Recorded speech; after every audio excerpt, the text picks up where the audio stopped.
diberikan oleh Tuhan secara gratis. Namun kita tidak perlu kecewa karena Allah punya cara untuk menyelamatkan kita.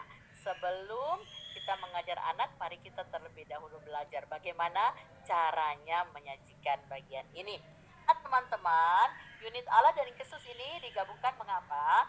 Digabungkan karena unit Allah dan Kristus ini adalah bagian dari inti Injil, ya, bagian dari inti Injil. Yang namanya inti berarti itu yang paling penting dari setiap pemberitaan yang kita sampaikan.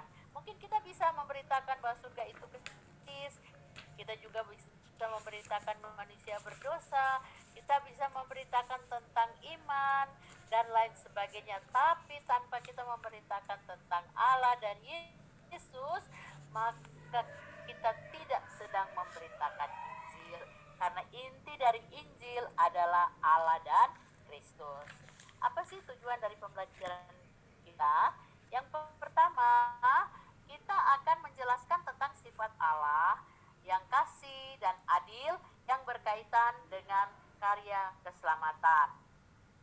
Allah yang kasih di sini yang dimaksudkan di sini adalah Allah yang tetap mengasihi manusia, secara khusus kita kakak-kakak, tapi juga mengasihi adik-adik kita. Allah yang mengasihi manusia betapapun banyaknya dosa yang telah dilakukannya. Artinya apa kakak-kakak? Allah mengasihi kita tanpa melihat keberdosaan kita. Dia mengasihi kita selagi kita masih berdosa. Dia mengasihi kita selagi hidup di dalam dosa. Kasihnya dia buktikan untuk kita. Itulah kasih Allah untuk kita manusia berdosa. Nah, kemudian Allah yang adil yang dimaksudkan di sini, kalau tadi kasih, dia sangat mengasihi kita, bahkan dia mengasihi kita dengan kasihnya yang kekal. Kalau adil, dia juga adalah Allah yang adil. Sebab itu, jangankan banyak dosa, satu dosa saja kita pasti akan mendapatkan hukuman. Itulah bukti keadilan Allah, ya. Kalau kasih, dia tidak ingin menghukum, dia mengasihi kita selagi kita berdosa. Tetapi adil, jangankan banyak dosa, satu dosa saja dia pasti akan menghukum kita. Itu pertama tujuan dari kita belajar unit ini. Kemudian tujuan dari kita belajar unit ini adalah menjelaskan bahwa Allah menyatakan kasih dan keadilannya melalui pengorbanan dengan cara pengorbanan Yesus. Nah, bagaimana dua sifat Allah, yaitu Allah yang kasih dan Allah yang adil, itu bisa bertemu. Dua sifat ini tidak mungkin dapat dipisahkan karena dia harus berjalan bersamaan, beriringan, tidak dapat dipisahkan. Tapi bagaimana caranya? Jujur kakak-kakak, di agama non-Kristen, mereka mengakui bahwa Allah adil. Mereka juga mengakui bahwa Allah kasih. Tapi mereka tidak punya solusi untuk mempertemukan kedua sifat Allah ini. Mereka tidak punya solusi untuk mempertemukan kasih dan keadilan Allah. Hanya ada di dalam kekristenan bagaimana kasih dan keadilan Allah dipertemukan, yaitu melalui pengorbanan dirinya di dalam Yesus Kristus, ya. Jadi itu tujuan dari kita memberitakan bagian Allah dan Kristus. Nah, sekarang mari kita lihat selanjutnya garis besar pelajaran yang akan garis besar cerita yang akan kita ceritakan kepada adik-adik. Bagian pertama yang akan kita ceritakan kepada adik-adik adalah kita akan cerita tentang pengertian yang salah tentang Allah. Pengertian yang salah tentang Allah yang dijelaskan di sini adalah salah pengertian yang terkait dengan keselamatan, ya, bukan hal lain, tapi salah pengertian yang terkait dengan keselamatan. Pertama, ada contoh di sini bahwa Allah itu seperti toko kakek, ya, toko kakek atau tete, kalau kita di Papua bilang tete. Jadi toko kakek. Kakek seperti apa yang di sini yang disebut dengan pengertian yang salah. Nah, di sini dikatakan bahwa Allah itu seperti kakek yang baik hati, yang hanya mengasihi tetapi tidak menghukum ketika cucunya bersalah, ya.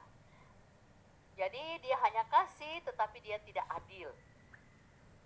Kalau orang punya pemahaman seperti ini, orang Kristen punya pemahaman seperti kakek ini yang hanya baik tetapi tidak yang hanya hanya kasih tetapi tidak menghukum, pemahaman ini cenderung hanya menyatakan kasih Allah saja, tetapi keadilannya dia tidak nyatakan. Artinya begini, orang yang beranggapan bahwa Allah kasih itu cenderung nggak apa-apa, buat dosa saja, toh nanti Allah kan kasih, dia pasti akan mengampuni.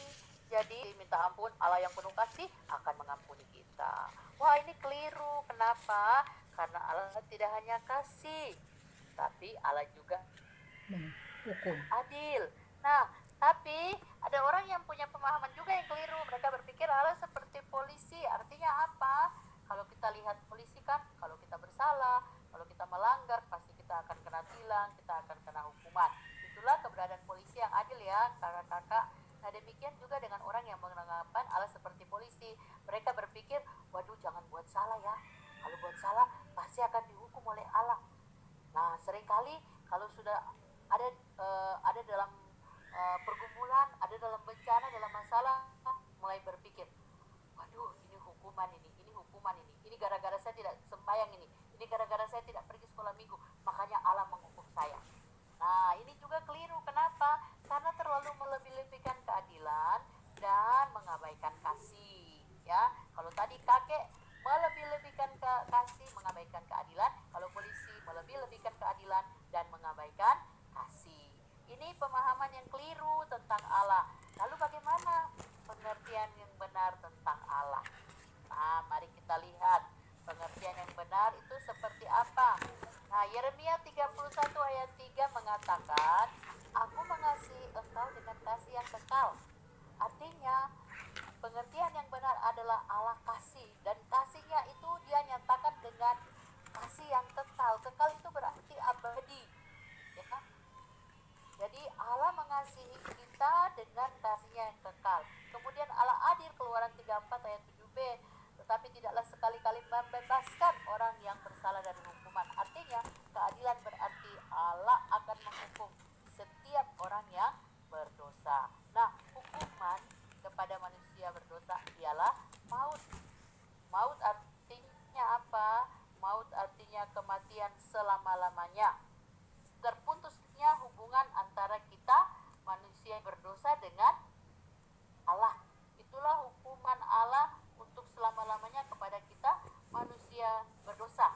Nah, ini ada masalah, ini ada dilema, tapi bukan di pihak Allah. Mengapa? Karena Allah tahu untuk menyelesaikan masalah, tapi manusia melihat ini sebagai dilema, manusia melihat ini sebagai masalah.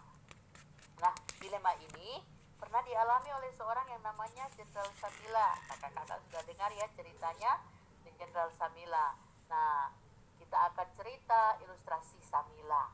Lalu di akhir cerita ilustrasi Samila itu kita akan tekankan makna rohaninya supaya orang memahami, mengerti bagaimana dilema itu diselesaikan. Jadi kasih dan keadilan Allah dapat bertemu melalui pengorbanan dirinya di dalam Yesus Kristus. Ya, dari cerita Samila kan kita belajar bagaimana Samila membuktikan kasih dan keadilannya terhadap mamanya.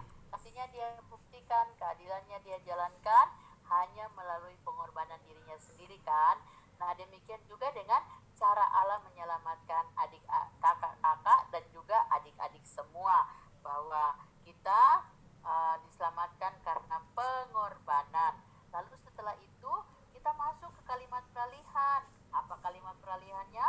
Kalimat peralihan itu adalah kalimat yang akan menyambung satu bagian cerita ke bagian cerita yang lain supaya cerita kita tidak terputus. Nah, kalimat peralihan di sini Allah mempertemukan kasih dan keadilannya melalui pengorbanan dirinya di dalam Yesus.